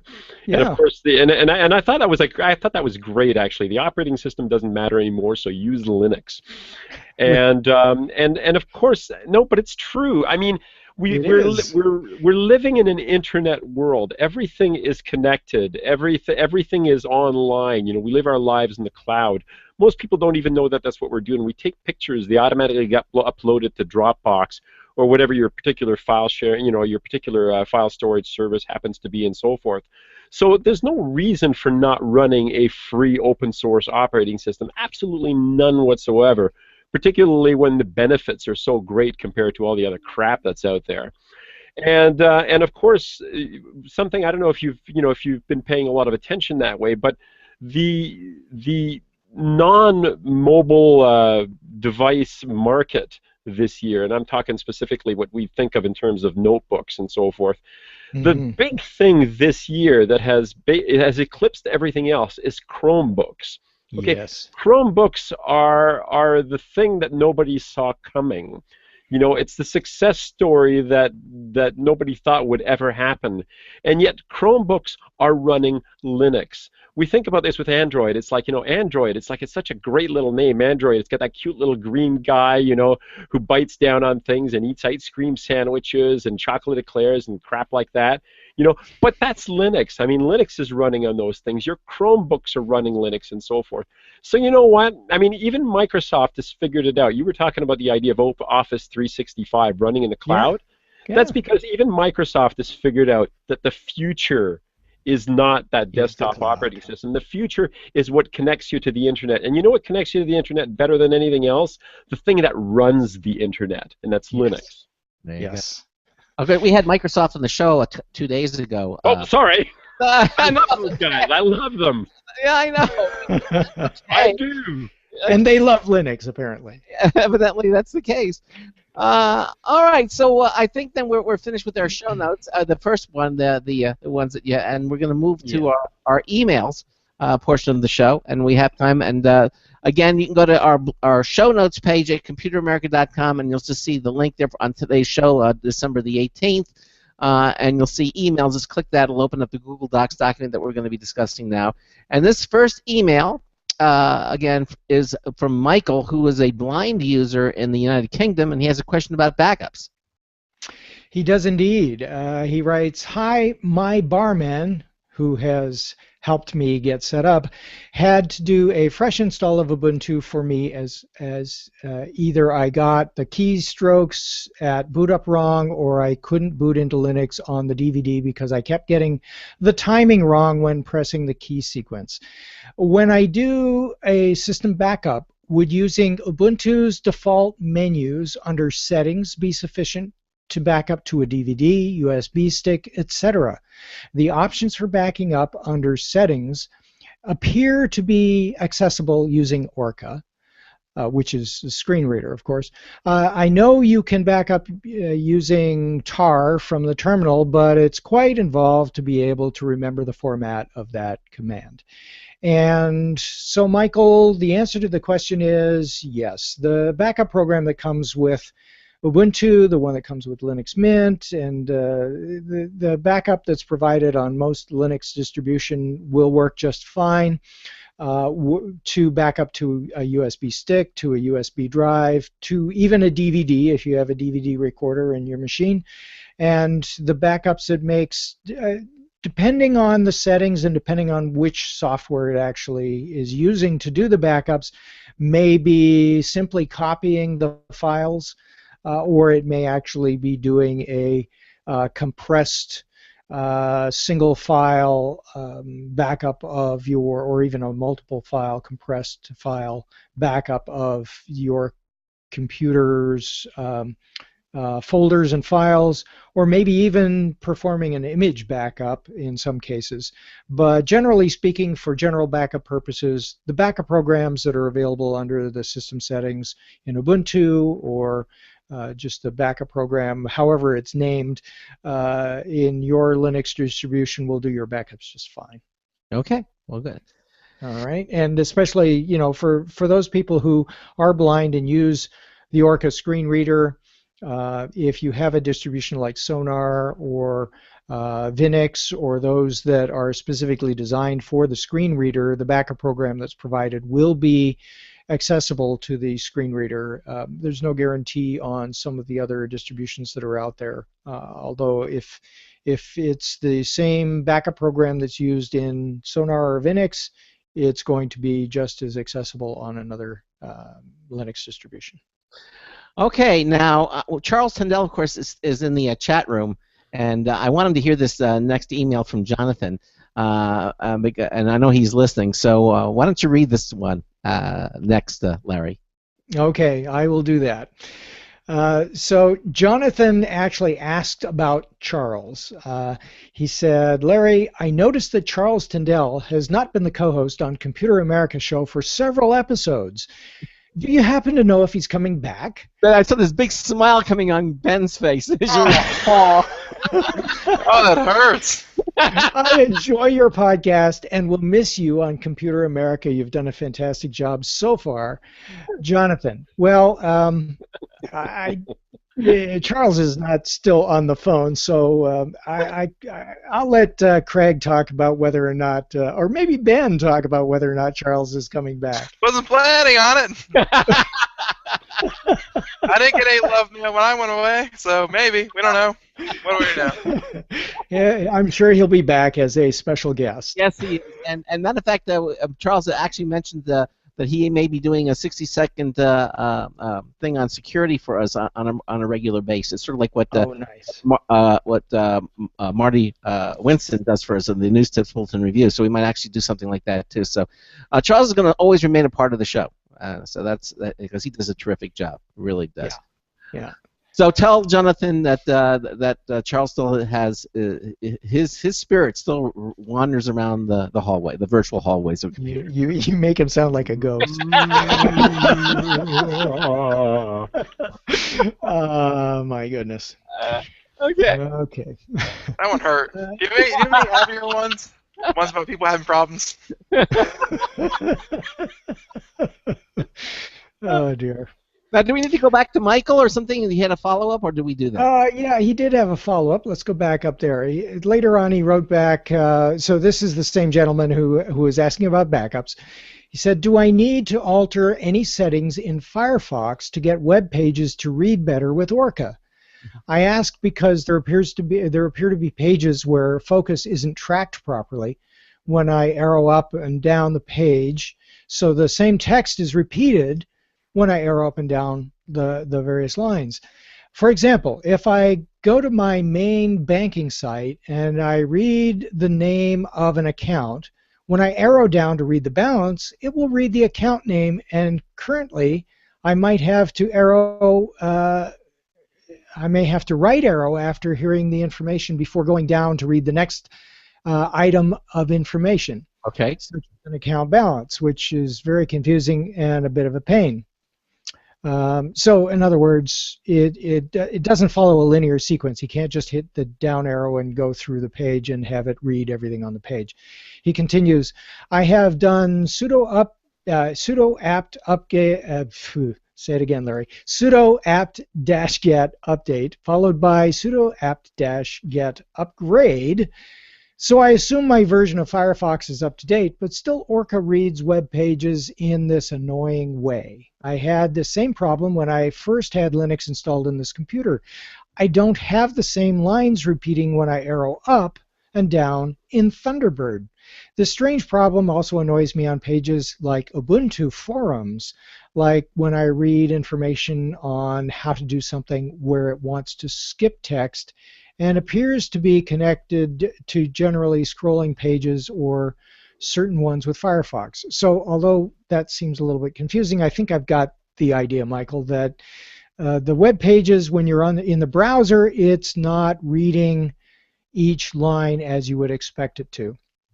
And I suspect what may be going on in the browser, and it may not be going on in the Thunderbird email client program, is that on the web page, sometimes the email comes in as HTML, especially on Gmail, and sometimes on your internet service provider may provide you with email as well.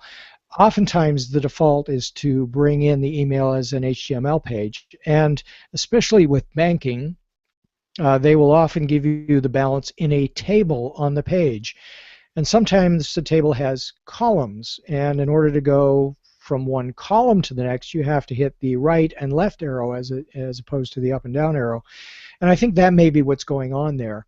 It may not happen in the Thunderbird email client because it may default to a text-only mode for reading the email, which doesn't use the table format like HTML does. So that may be going on. There may be more. So if you have some additional feedback for us or some additional input, Michael, to help us diagnose a problem, I'd appreciate it, and we'll get back to you.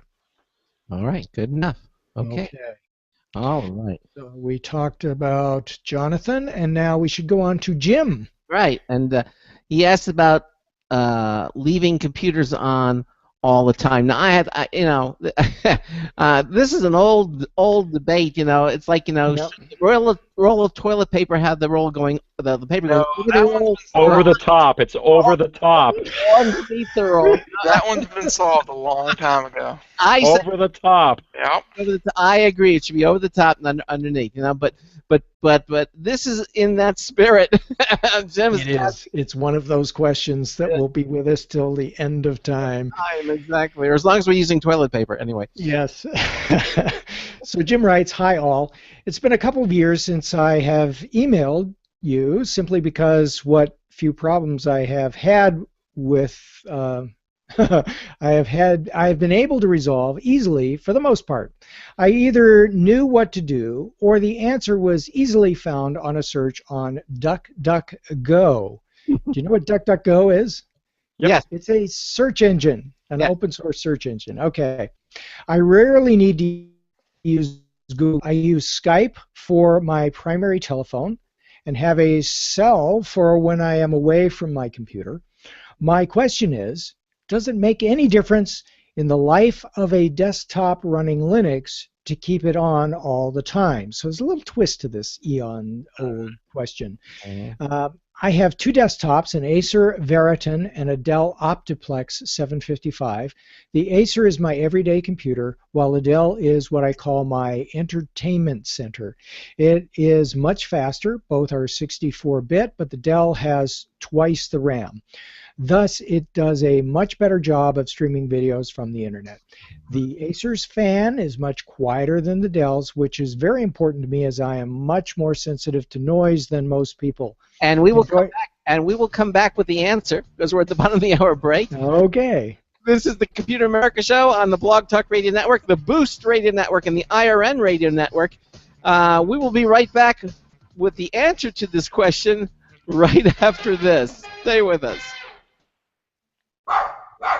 Looking for a best friend? Brother Wolf Animal Rescue has your best friend waiting just for you. The mission is to protect and enhance the lives of companion animals and the people who love them. Their no-kill rescue shelter is open year-round, making it easy for people to adopt their best new friend. This year, Brother Wolf will find homes for over 2,400 orphan dogs, puppies, cats, and kittens. All have ended up as an orphan through no fault of their own. Brother Wolf has created a safe, nurturing environment where these special animals can heal emotionally and physically until they find a lifelong home. Their life-saving transport program brings dogs and puppies from overcrowded shelters in the south to rescues in the north where homes are easier to find. Brother Wolf Animal Rescue is a 501c3 organization. To learn more about their life-saving work and to make a donation, visit their website at www.bwar.org. That's www.bwar.org. Help to realize Brother Wolf's vision when no animal is euthanized for lack of a home. Who's a good boy? Don't complain about your cable bill going up and up and up. Do something about it. Grab a pencil and jot down this special number. 1-866-663-MyTV. The more cable TV rates go up, the better digital satellite TV looks. So, disable the cable and get more of your favorite channels in 100% digital quality for less money. Call 1-866-663-MyTV right now to sign up for packages starting as low as $19.99 and up to 4 rooms. And there's no equipment to buy. That includes your free HD TV upgrade, your free DVR upgrade, and your free professional installation. And the best part, the pristine digital picture and sound. Call 1-866-663-MyTV. So, what are you waiting for? Pull out your major credit or debit card. Call 1-866-663-MyTV. 1-866-663-MyTV. Disable the cable, cut costs, and get more. Call 1-866-663-MyTV. 1-866-663-MyTV.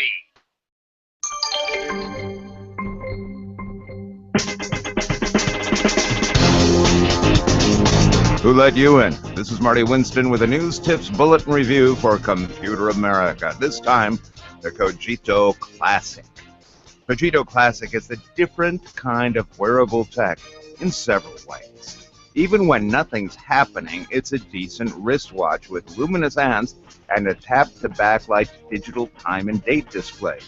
It uses coin cells, so there's nothing to recharge. It doesn't take your pulse or your temperature or want to be a two-way wrist telephone, but it will notify you when you get a call, a text, a social media message, a calendar alert, or a low battery on your smartphone.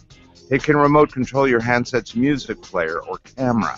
If you forget where you left your Cogito watch or your handset, either can get the other to make noise. And you can also be alerted when they get out of range of each other. Bottom line, a Cogito Classic connected watch can let you know the time and whether it's a time when you have to reach for your handset.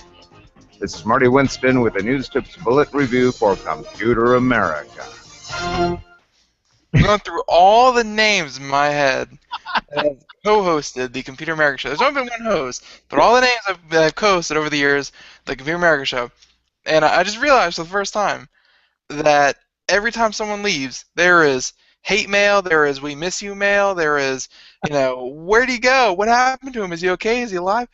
And then I went away for about a year, and there was nothing. There was not a peep. Everyone's like, thank God that's over. Serious. I don't know. We love you, Ben. Yeah, we all love you, Ben.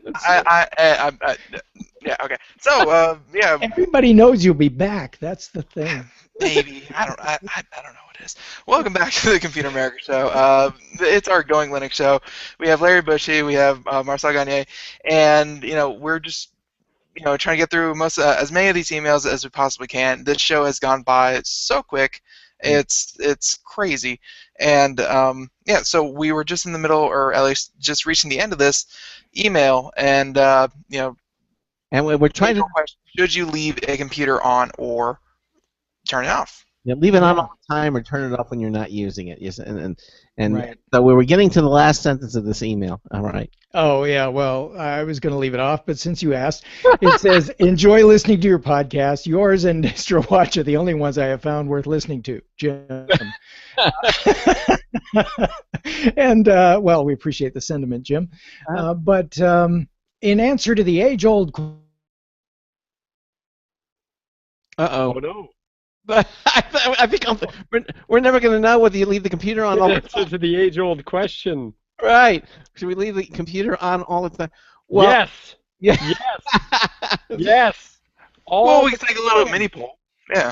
What's the point to turn it off? Yeah, and when can you turn it off? Mine's in use all the time. Yeah, what if it's the middle of the night and you need to do a search on something?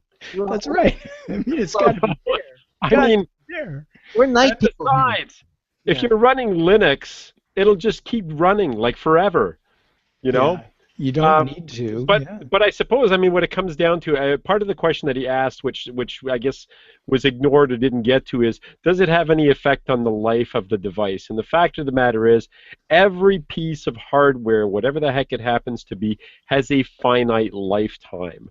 I mean, it's going to run for a certain number of years, a certain number of cycles, whatever it happens to be, and eventually the darn thing is going to go kaflooey. Now, the big question, of course, is how long is that lifetime really? And I mean, we used to talk in terms of a particular drive is good for like 85,000 hours or something like that, or 100,000 hours. Well, divide that by 24 to find out how many hours that is, and then divide that by 365. And you know what? You could leave the darn thing on for years. And who keeps the same computer for years anyway nowadays, okay? I mean, computers have become like, you know, it's like a hairstyle. It's like, oh my God, I've had the same computer for 2 years. Well, does it still work? Is it still reasonably fast? Yeah, it is, but it's the same computer. What if somebody comes into my house and sees I've got the same computer I was running 2 years ago? So, yeah, just keep the darn thing running. I mean, what's going to happen? It's not going to die, especially if it's running Linux. But what about burn-in, you know, like for the video monitors, you know? There's no such thing anymore. Burn-in doesn't happen anymore. Okay. That was something from the days of CRT where it kept printing the same darn letters over, R-E-A-D-E-Y, with a flashing cursor at the end of it. And you'd turn it off and you would see the word ready on it, even though the screen was off. Yeah. This is like from the before time, you know, when dinosaurs still walked the earth. So you mean I won't see file edit, you know, in the upper left-hand corner with the pull-down menus are always they're not going to they're not going to be there. No, LCD screen. Careful, I have a baseball. I could throw it into the screen. Well, and the other argument to be made for turning it or leaving it on, rather, leaving the computer on, is the argument that the act of turning it off and turning it on again causes power spikes that may ripple through the device and cause it to, you know, have some sort of fault. It's kind of like that light bulb in the firehouse. I think it's in Chicago somewhere that has been running for 100 years. Literally, it's an antique light bulb, and they're afraid to turn it off because they don't know that it would light up again, and they just keep it running all the time. Well, then why do they have things like sleep mode? I mean, which it really doesn't turn the computer off, but it puts it in a partial off, you know, so you don't have that initial surge when you power back. What about sleep? Well, the reason for sleep mode is, especially for laptops, so that you can close the lid. It goes into a sleep mode that presumably parks a hard drive, which, if it's a spinning hard drive, can get damaged if you jostle it around while it's spinning. And then you can take the laptop wherever you need it, open it up, and it comes out of its sleep mode. The hard drive spins up again, and you reduce the damage. Now, Jim's question was about a desktop, so that doesn't really apply, I don't think. In this and also, case. if your laptop or notebook has a solid-state drive in it, then that isn't coming into play either, right? Yeah, so right. Yes. But I mean, when the sleep mode and turning it off, I mean, for mobile devices, that's just saving power. Like if you have a desktop, it doesn't matter. But but what's the difference between sleep mode and hibernate? There is a difference. So the difference between sleep mode and hibernate is this. In sleep mode, everything that is running on the computer, in RAM, for example, your computer reads information from the hard drive, and stuff you enter into it goes into RAM before it's saved. All of the information stays in RAM when it's in sleep mode, so that when you start up again, it just essentially has everything sitting there ready to go. In hibernation mode, what happens is it takes everything that is in RAM and writes it to the hard drive. It actually stores it on the hard drive. Sleep mode doesn't do that, but hibernation mode does, so that then as the power goes down, or partially down, it actually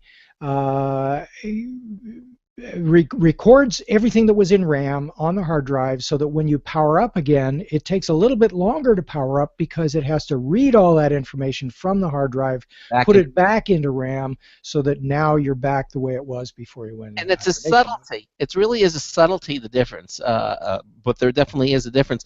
And I think that they kind of evolved because of the way computers evolved. Yes. That's my understanding. That's. And now with today's, fast computers, sleep is probably hibernate really doesn't really make much sense anymore. Well, another difference you'll notice between hibernate and sleep is with your computer in sleep mode, if you leave it in sleep mode, it will eventually drain the battery because it still has to keep. It doesn't have to keep the hard drive spinning, but it does have to keep the information in RAM because that's. Okay. Well, and depending on the power settings of your particular notebook computer or it will eventually, if it's been long enough, it'll go into hibernation anyhow.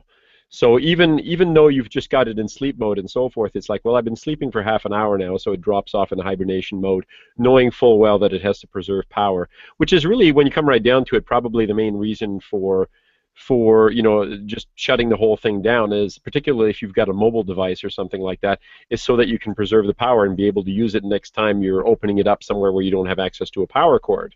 But a desktop computer, about the only thing that I think is particularly important to shut down, and that generally happens automatically as well, is the screen. And mostly because who wants that damn bright screen flashing, lighting up your entire room at night? I mean, you don't need that while you're trying to sleep. Yeah, exactly. But I have the Magic Pipe's screensaver, and I need to watch it, make sure it doesn't, go through itself. You don't need screensavers anymore. Yeah. Did I not mention that already? Very true. You know what though? There's actually a program that you can download for your Linux system, which is Flying Toasters. Oh, really? Yeah, so you can just run flying toasters on your desktop. It serves no purpose whatsoever other than to have flying toasters. That was an old classic. That was from Berkeley Systems, the Flying Toasters, and it became iconic. And when they finally went out of business, they were not available for the longest time, and then people brought them back. But yeah, the Flying Toasters have been around for ever since the screensaver was out. I think it's one of the first screensavers. But yeah, and I think they morphed that into Flying Pigs and all. Yeah, they're always called takeoffs of it, and the very the Flying Toasters. Yeah, one of the first screensavers. When screensavers were actually needed, but not anymore. Well, and so I don't know if we've ever answered the question, the age-old question, but we're not through with it yet, because David in England comments on leaving computers running constantly. Oh, okay. In his email. All right. He writes, "Hello, Larry and Bill." Bill, of course, being my co-host. "I listened today to episode 263, and you read out a message asking about what harm, if any, might come to a Linux PC if it was left on all the time. Yourself and Bill both said that you leave your machines on all the time without any problems. Does that mean that you leave your computer powered up 24/7 even when you are asleep? Is electricity so cheap in the US that there is no need to turn domestic machines off overnight? I turn my Linux Mint PC off when I go to bed, just like I do the TV, lights, etc. Keep up the good work. Regards, David in Sussex, England." Mm-hmm. Yes, power is that cheap here, as a matter of fact. we got that nice coal. Yeah, it is less expensive. Besides, we live in an economy where it's important to use up as many resources as possible, so that we can keep the economic machinery going. Yeah, that's why there's a new iPhone every. We need to consume everything, including power. Constantly. I'm not helping, am I? No, not at all. So we'll take that as a rhetorical question. Okay. So our next email is from John, who comments on Point Linux printing and my co-host Bill's efforts to produce a solo podcast episode. "Hey Bill, hey Larry, the second line on your show notes page is Point Linux, and quote, for computer users who just want to use Linux to get things done." That's our tagline for the Going Linux podcast. Mm-hmm. "We Point Linux users don't care about spinning cubes, wobbly windows, and bling, bling, bling. The email that you received about using HP LIP is why I am here on Point Linux. HP LIP works just fine in Point Linux. First, use System Administration Print Settings. Add the printer from there first. Then HP LIP will see the printer and you can manage it. Side note, hey Bill, the solo show. Relax, just be you. Stop writing and reading scripts. Just be you. That's why we listen. 73. And no, I'm not a ham." So, John, Thanks for the encouragement for Bill. He did a good job with his solo episode. He still needs a little bit of work, though, and as you have encouraged him to just relax and be himself, I would concur with that. And thanks for the information about the AP printing utility working on Point Linux. I've heard a lot of good things about Point Linux. Never tried it myself. Yet another Linux distribution. You know, I'm going to throw something in here about, you know, yet another Linux distributions. I have a thing about trying different Linux distributions on a regular basis just for the heck of it. I mean, part of the reason is if computers are supposed to be fun, you know, you should be able to play with these things. You should be able to learn something. You should be able to have fun with it. And part of the fun that you can have is trying something new. Well, Linux distributions tend to come on bootable CDs or bootable DVDs. That means you can download a distribution, burn it to a CD or a DVD, boot it up and play with it without worrying about destroying everything that's on your computer. And you can try all sorts of different types, you know, and all sorts of different distributions and see, you know, what you like to work with and what works for you, you know, to use the going Linux thing, you know, Linux that works for you, because everybody likes to work in a different environment. Everybody will find that they like a particular desktop better than another and so forth. Just like in the Windows world, for instance, you know, somebody says, well, you know, I liked it better the way it was laid out in Windows 95, and now they got this Windows 8 with all these weird blocks on the screen. I have no idea what to do. Well, the problem there is that there's no going back. There's really no going back. There's no way to turn the clock back. In the Linux world, you've got different desktops, different environments, different distributions. They all do things differently, but they're also all kept up to date. You know, so you do have a modern operating system and a modern desktop, but you can play with, you know, something that you like to work with, something that you like to play with, while still being able to, you know, talk to and work with the rest of the world. So Linux, you know, it's a fun way to try different things without having to spend money on it every single time. The only thing you need to spend is time. And while I realize that's money, it's, you know, it's the other money that you actually have to spend when you buy this stuff normally. So there you go. Different distributions. Try them. There are hundreds of them. Yes, exactly. My God, we have two Larrys again. I know. Larry's just having such terrible internet problems, but there he is. I think you're back with us, Larry. I think he's a clone. He's a clone. Yeah, I cloned myself multiple times this evening. Yes, exactly. So, and on the air too. Let's do the shorter one here because I don't know if we have much more time. Let's go to do the one first. Jim in Bangor, Maine, who has an alternative browser. Yes. Hi guys, I heard of an open source search engine on the Linux Action Show. It's called DuckDuckGo. It's open source. I use it on Firefox and it's great. Yeah, that's more of an alternative search engine than an alternative browser, but thanks for the suggestion, Jim. I've tried it, and although it's open source, I don't find it as useful as Google, I'm afraid. Oddly enough, this is one that I've actually seen being used by, I guess you could say he's in the wild, my brother, and he uses it because he is ever since the whole NSA revelations and trying to conceal your whatever you do online, DuckDuckGo doesn't track you like Google does. Google has been very open and very blatant that, hey, that's how we make our money, is serving ads to you.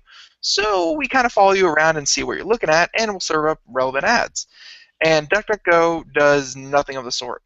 So he finds it very useful just for that fact, just that his paranoid self is happy with just one more aspect not being tracked. Mm-hmm.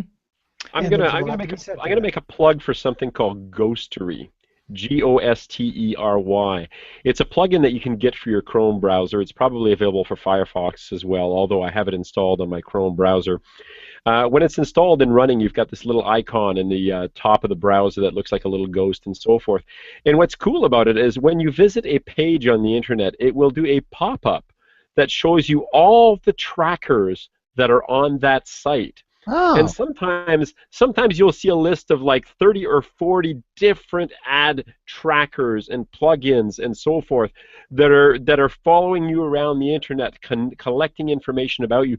Ghostery lets you turn off specific ones so that if you like the fact that Google is tracking you, because you happen to like Google's services and so forth, you can allow Google to track you but turn off all the other ones that you don't like out there.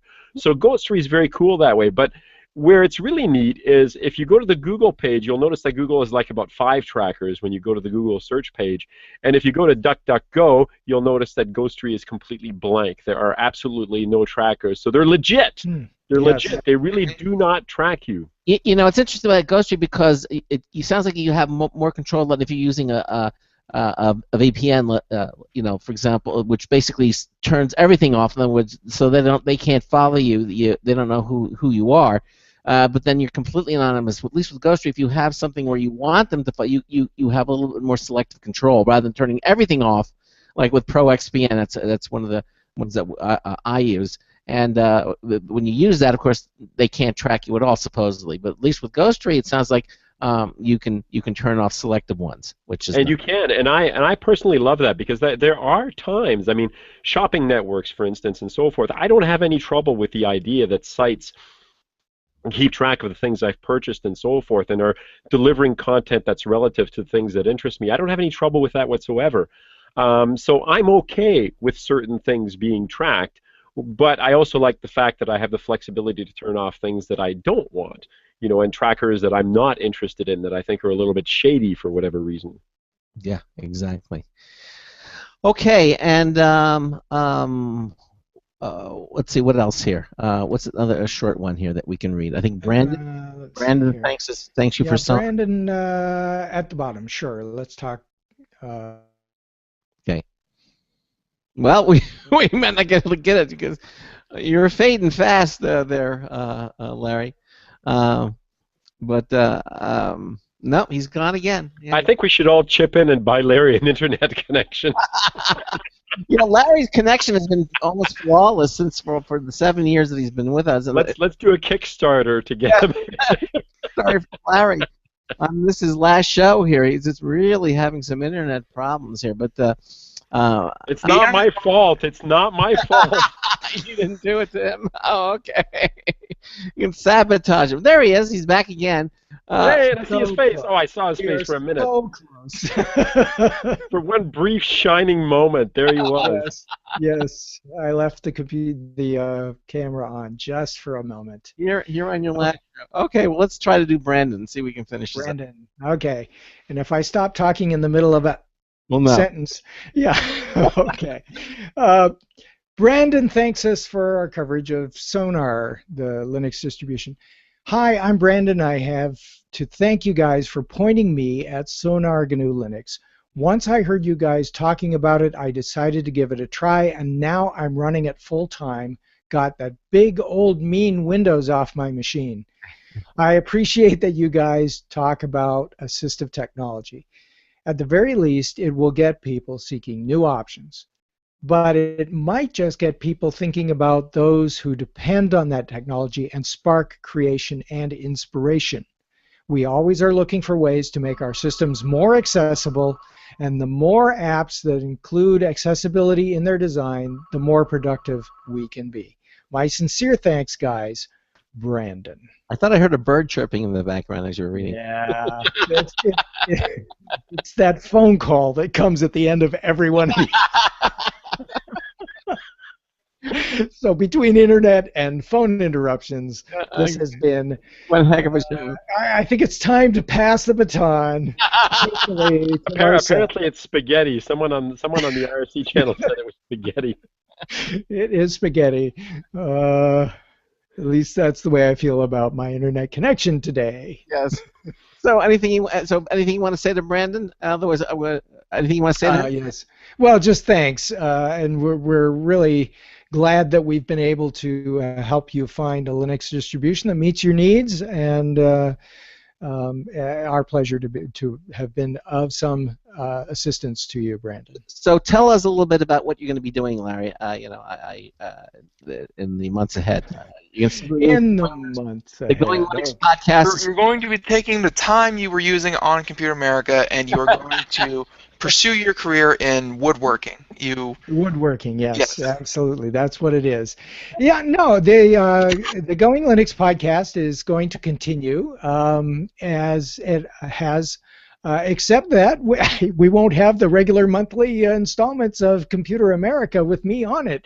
Our listening audience is still welcome, of course, to tune in to Marcel on Computer America. And I don't know whether you'll keep him every third Thursday or go back to the second Tuesday of the fourth Friday of the... No, we're going to stay with the third Thursday of the month. I can't keep track of that. I can't. I know, just once a month. wait for the show, the newsletter to tell you that you're on, and then prepare something. That's kind of what I do. It's work for me, Marcel. Prepare. Hey, Larry. Sorry, I'm making assumptions. Larry, you're always welcome back here on the show, and I appreciate that. The 7 years that you've been with us, and really, and again, we're going to keep you up as a friend of the show. We already have it up there on our correspondents and friends of the show page, and the link to the Going Linux podcast. That's just going to stay up for as long as we're here. And again, you're welcome back at any time, except when Marcel is here, of course. Ooh, okay. Oh, good. I know that exact same feeling. Don't worry. Now I have to go and find out if there really is a spaghetti Linux. Exactly. Wow.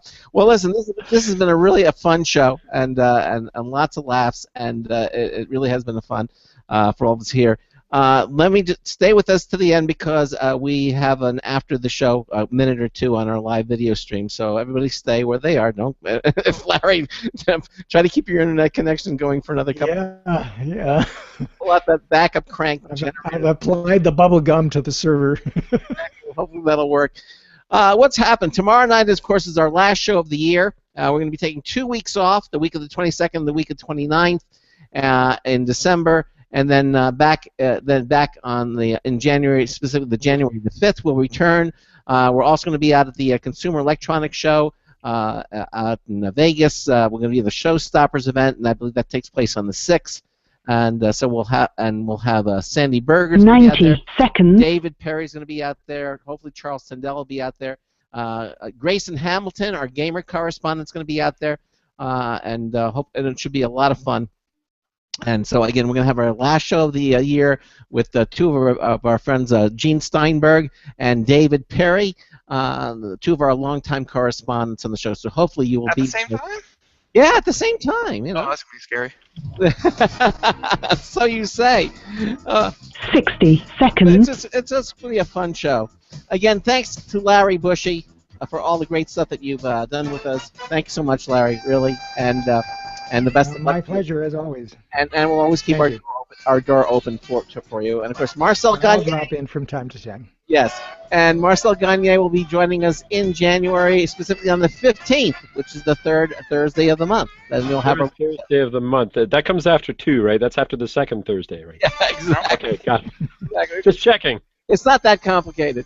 And Charles Tindall stays gone. Sorry.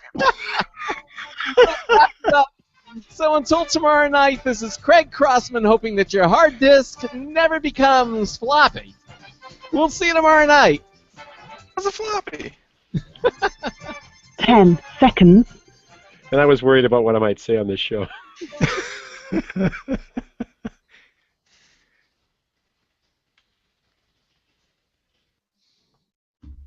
Thank you for using Blog Talk Radio. Goodbye. And we are out, but we're all still on Hangouts, and thanks for all the viewers who are watching us on Hangouts, on Google Hangouts. Thanks again. We'll see you tomorrow. And thanks again, Larry. Really great job. Fun show, as always. And he turned on his camera at the end. There he is. I see him. Hi, Larry. Hey. If ever there was a show to start drinking, this would have been it. This is it. Yep. I finished my glass. I saw that. Get another one. Exactly. All right, everybody. Thanks so much. Thanks for watching, and we'll see you on our last show tomorrow night. Again, thanks, Marcel. We'll see you in January. Happy New Year to you and to Larry, and we'll see you all tomorrow night here on Computer America. Bye-bye. Goodbye, everybody. Bye.